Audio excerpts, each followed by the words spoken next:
Maya Rodriguez sat in the back row of the classroom, her eyes scanning every face that walked through the door. It was a habit she could not break. In the war, knowing who was around you meant staying alive. Now, 3 months into her first semester, at Riverside University, she still counted exits and watched for threats that would never come. The other students laughed and talked about weekend plans. They pulled out their phones and showed each other pictures from last night's party. Opened her notebook and wrote the date at the top of a fresh page. September 15th, 2387. 2 years since the war ended. 2 years since humanity proved it could fight aliens and win. Professor Johnson walked into the room carrying a stack of papers and a coffee cup. He was a thin man with gray hair who always wore the same brown jacket. Kea liked him because he never asked personal questions when she turned in assignments that were too good for a first-year student. "Good morning, everyone," Professor Johnson said.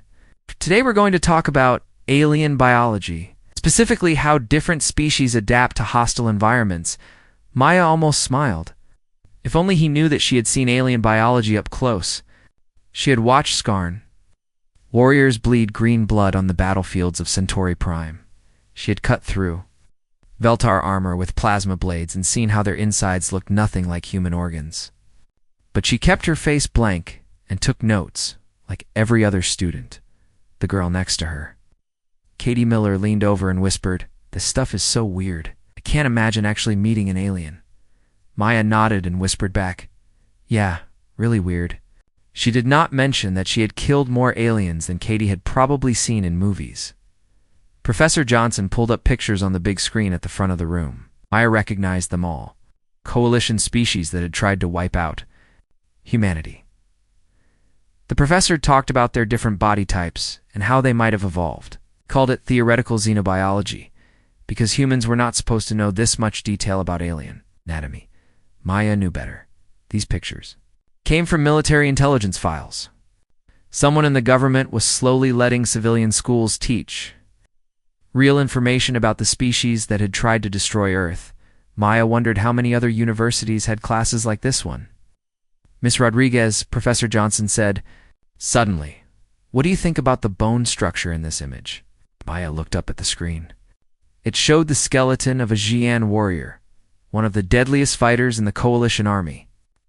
Their bones were hollow like birds, which made them fast but fragile if you knew where to hit them.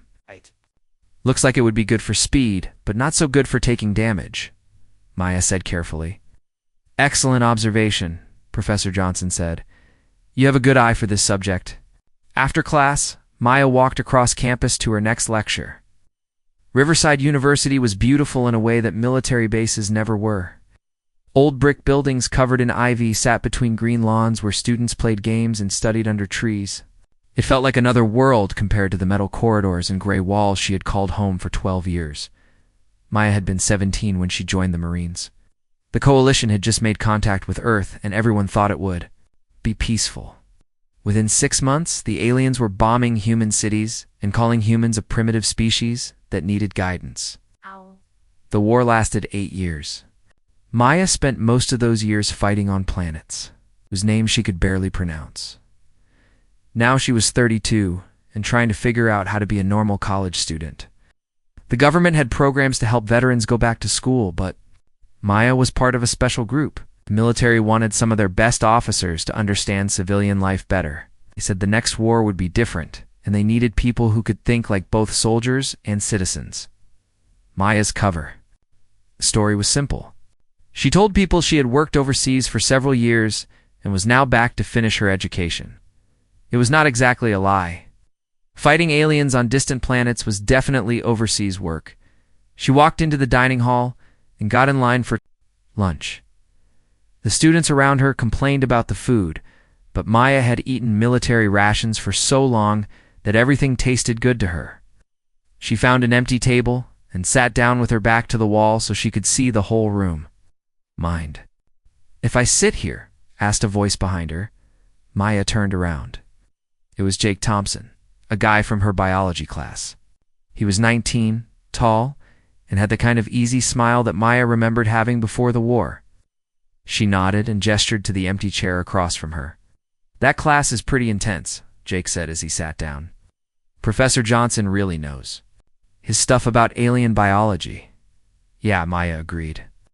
He seems to have access to good research materials. Jake looked at her carefully.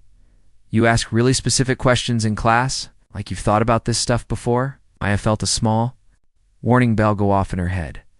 Was Jake just making conversation, or was he fishing for information?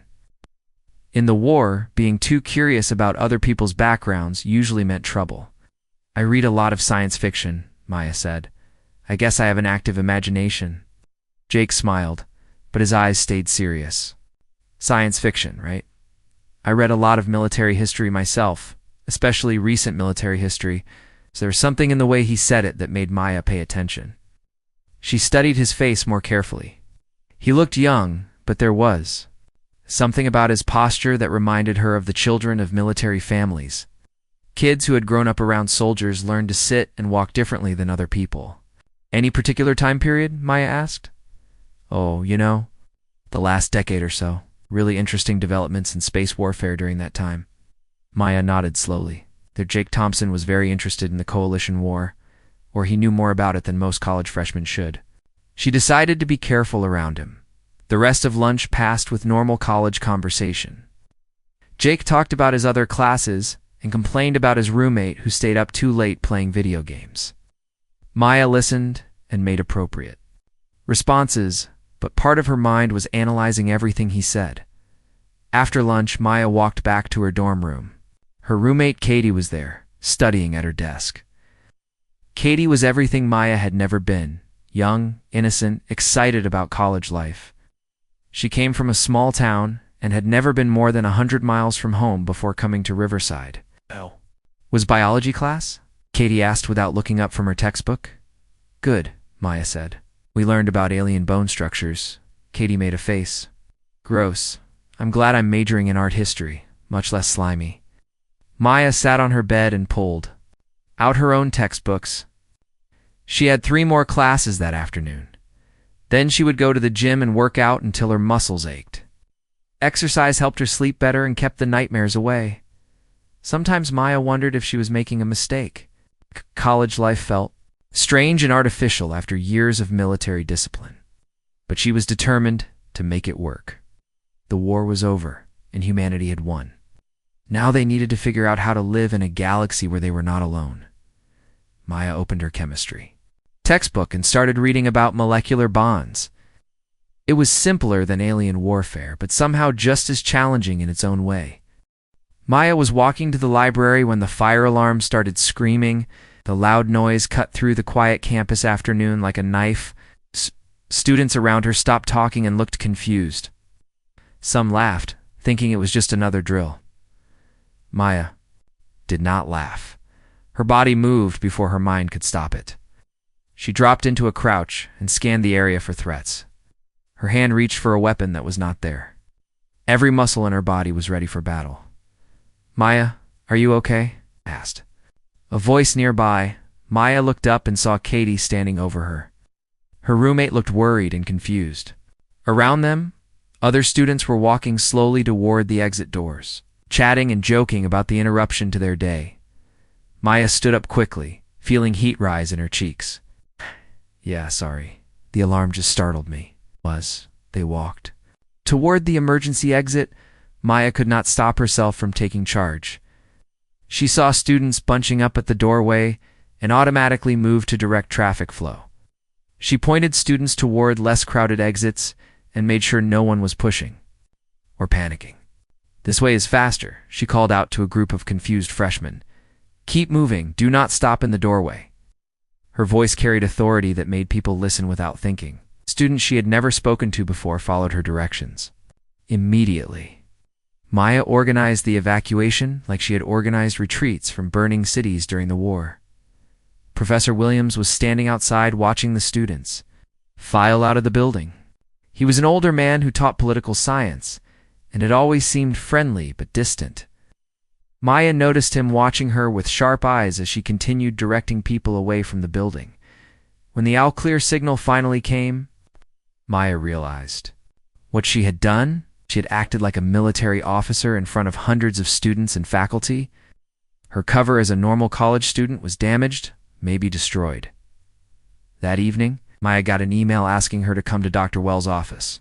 Dr. Wells was the head of the biology department and one of the few people at the university who knew Maya's real background. Maya had been dreading this conversation since the fire alarm. Dr. Wells' office was small and cluttered with books and research papers. She was a woman in her 50s, with gray hair and kind eyes that missed nothing. Maya sat in the chair across from her desk and waited. "You are struggling," Dr. Wells said simply. Maya wanted to argue, but she knew it was true. "My grades are fine. Your grades are perfect. That is part of the problem." Dr. Wells leaned back in her chair. "Maya, you've been here for 3 months. In that time, you have not made any real friends. You do not join clubs or go to parties. You complete every assignment like it is a military report. And today, you organized an emergency evacuation better than our trained staff could have done." Maya stared at her hands. "I am trying to fit in." "No, you are trying to hide. There is a difference." Dr. Wells opened a file on her desk. "Your professors say you ask questions that show deep knowledge of alien biology and combat tactics. You write papers about theoretical scenarios that sound like real battle experiences.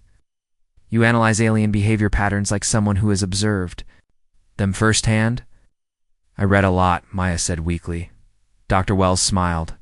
"Maya, I was part of the team that analyzed coalition biotechnology during the war.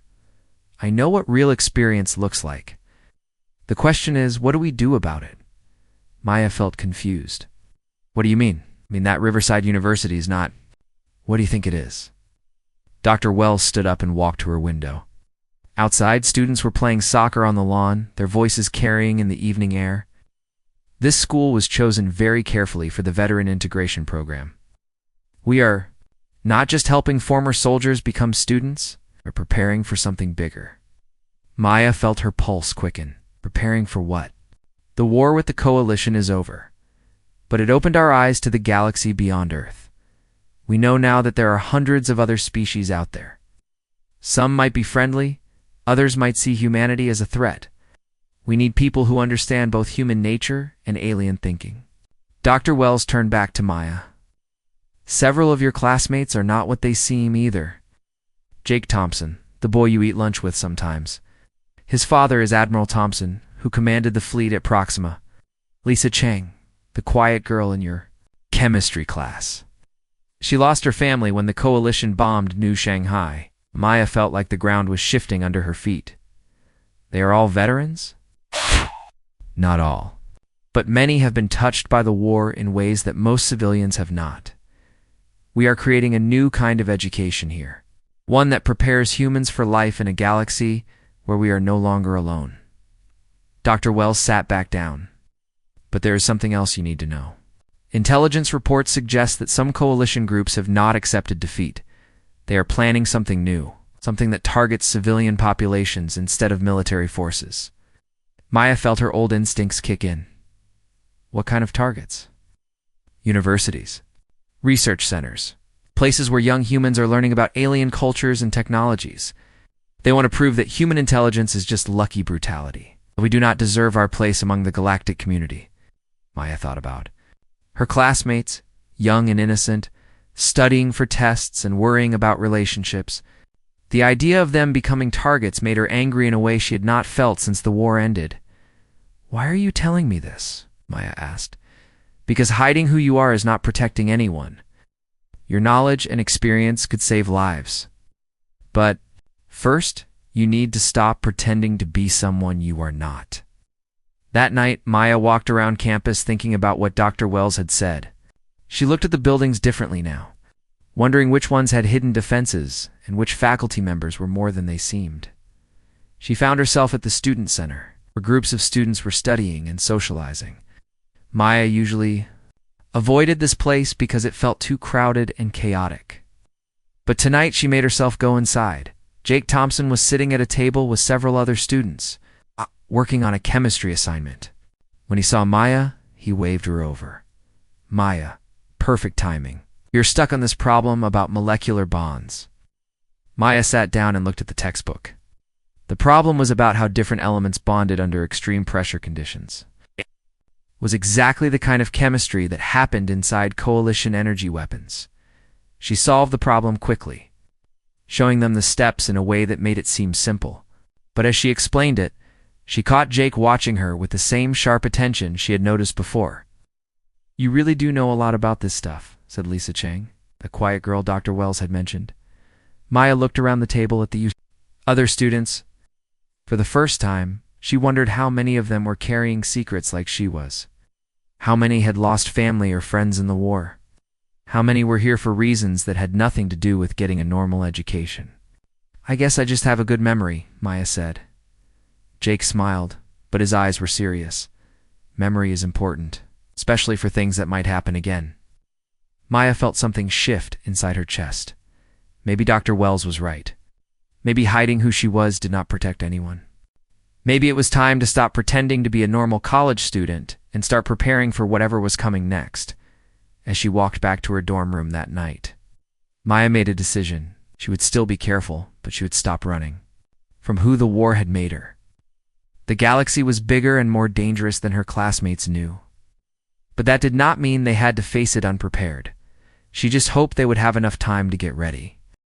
Maya was looking at alien tissue samples through a microscope when the first energy blast lit up the morning sky. The lab shook, and the lights went out immediately. Emergency power kicked in a few seconds later, but Maya was already moving. "Everyone, get down now," she shouted, her voice cutting through the confusion like a blade. The other students in Professor Johnson's advanced biology class looked around in confusion. Some laughed nervously, thinking it might be another drill. Maya grabbed the nearest student and pulled him to the floor. "This is not a drill," she said. "Stay low and move away from the windows." Another blast shook the building, closer this time. Through the lab windows, Maya could see strange ships in the sky. They were sleek and dark, with the curved design she recognized from coalition military vessels. But these ships had different markings, symbols she had never seen before. Professor Johnson tried to maintain control of his class, but his voice shook with fear. "Everyone please remain calm and follow emergency procedures." Maya ignored him. She moved to the window and looked out at the attacking ships. There were at least 6 of them, flying in formation patterns that the coalition had used during surprise attacks on human colonies. But something was different about their targeting. They were not hitting military buildings or government centers. They were attacking the library, the student center, the academic buildings. "They are targeting the school," Maya said to herself. Jake Thompson appeared beside her at the window. His face was serious, and Maya noticed that he was not panicking, like the other students. "Those are purification fleet ships," Jake said quietly. "Coalition survivors who refused to accept the peace treaty." Maya turned to look at him. "How do you know that? My father briefed me about them last month. He said they might try something like this." Another explosion rocked the campus. Maya could see students running across the quad, some of them screaming. Faculty members were trying to organize evacuations, but everything was chaos. "We need to get to the emergency protocols," Maya said. She was not asking Jake. She was telling him. Jake nodded. "The bunker is under the computer center, but we need to get these people there safely." Maya looked around the lab, where 15 students hiding under tables and behind equipment. Professor Johnson was trying to call campus security, but the phones were not working. "Listen to me," Maya said loudly. "We are going to move as a group to the computer center. Stay low, stay together, and do exactly what I tell you to do." Katie Miller, who had been hiding behind a lab bench, looked up at Maya with wide eyes. "Maya, how do you know what to do?" Maya did not have time to explain. "Because I have been in situations like this before." "Do you trust me?" Katie nodded, and Maya saw several other students nodding too. Even Professor Johnson seemed relieved. That someone was taking charge, Maya organized them into a single file line. She put Jake at the back and took the front position herself. They moved out of the lab and into the hallway, staying close to the walls and away from windows. The campus outside was under full attack. Maya could hear the distinctive whine of coalition energy weapons and the deeper boom of their heavy explosives. Smoke was rising from several buildings. She could smell the sharp scent of burning electronics as they moved through the hallways. Maya's training took over completely. She checked corners before turning, listened for the sound of enemy aircraft, and kept the group moving at a pace that was fast but not panicked. This was what she had done during the evacuation of New Geneva, when the coalition had broken through the orbital defenses. "Maya," Professor Johnson said as they stopped at an intersection, "you are moving like a soldier." "Because I am a soldier," Maya said without thinking. The admission hung in the air for a moment. Several students stared at her with new understanding. Katie's mouth fell open. "You were in the war," Jake said. "It was not a question." "Yes. And if we want to survive this, you need to forget that I am your classmate and remember that I know how to fight these things." They reached the computer center just as Dr. Wells appeared in the doorway. She was not the mild-mannered Professor Maya knew from biology class. Moved with purpose and authority, and Maya noticed she was carrying military-grade communication equipment. "Colonel Rodriguez," Dr. Wells said, using Maya's rank for the first time on campus, "we need to get everyone to the secure levels." "Shh." Maya nodded and helped guide her group into the building. Inside, she was surprised to see that the computer center was much larger than it appeared from outside. Hidden elevators led to underground, levels that definitely had not been in any campus tours. The secure area below ground was clearly designed for emergencies like this. There were communication stations, medical supplies, and what looked like weapons storage. Maya saw several faculty members she recognized, but they were all acting like military personnel now. "Maya," Katie said, grabbing her arm. "This place." Before Maya could answer, more students arrived in the bunker. Lisa Chang came down the elevator with a group from the chemistry building. She was helping an injured student walk, and Maya noticed that she moved with the same confident efficiency that came from emergency training. Jake Thompson was talking quietly with Dr. Wells, and Maya caught fragments of their conversation about defensive positions and communication with Fleet Command. It was becoming clear that Jake knew a lot more about military operations than any normal college freshman should. The attack continued above them for several hours. Maya found herself naturally falling into a leadership role, helping organize the students and coordinating with the faculty, who were clearly more than teachers. Every few minutes, Dr. Wells received updates from military sources that Maya was not supposed to know existed. The Purification Fleet brought 12 ships, Dr. Wells reported to the group. They are targeting universities across 3 continents. They want to prove that human education and research are just military preparation in disguise. "Are they wrong?" asked Lisa Chang quietly. Dr. Wells looked around the bunker, which was full of students and faculty who were clearly more than they had pretended to be. Not entirely. Maya realized that the attack was revealing the true nature of everyone around her. Jake Thompson was obviously connected to military intelligence. Lisa Chang had medical training that went beyond basic first aid. Even some of the younger students were showing skills that suggested they had been prepared for something like this. "How many of us are real students?" Maya asked Dr. Wells. "That depends on what you mean by real," Dr. Wells replied. "Everyone here is learning. But some of you are learning things that go beyond normal academics." Maya looked around at her classmates, seeing them with new eyes. The quiet girl from her literature class was monitoring radio frequencies with expert skill. The guy who sat behind her in chemistry was helping maintain the bunker's defensive systems. Her roommate Katie was the only one who seemed genuinely surprised by everything that was happening. "Katie is a real student," Maya said. "Yes, and she represents what we are trying to protect," Dr. Wells said. "The right to be innocent, the right to worry about grades and relationships instead of alien invasions." Maya understood then what they were really doing at Riverside University. They were not just preparing veterans for civilian life. They were creating a bridge between the world that had fought the coalition war and the world that would inherit the peace. But first, they had to survive this attack. Maya checked the time. The Purification Fleet had been bombing the campus for 4 hours. Either human military forces would arrive soon, or they would have to fight their way out of this bunker themselves. She looked at Jake Thompson, who was studying tactical displays with Dr. Wells. She looked at Lisa Chang, who was organizing medical supplies like a field medic. She looked at all the students who had revealed themselves to be more than they seemed. "We are not victims," Maya said to the room. "We are exactly what they are afraid of. Humans who learned from the war and got stronger instead of weaker." Everyone turned to look at her. Maya felt the weight of their attention and realized that her time hiding was over. The Purification Fleet had made one crucial mistake. Thought they were attacking a soft target full of helpless civilians.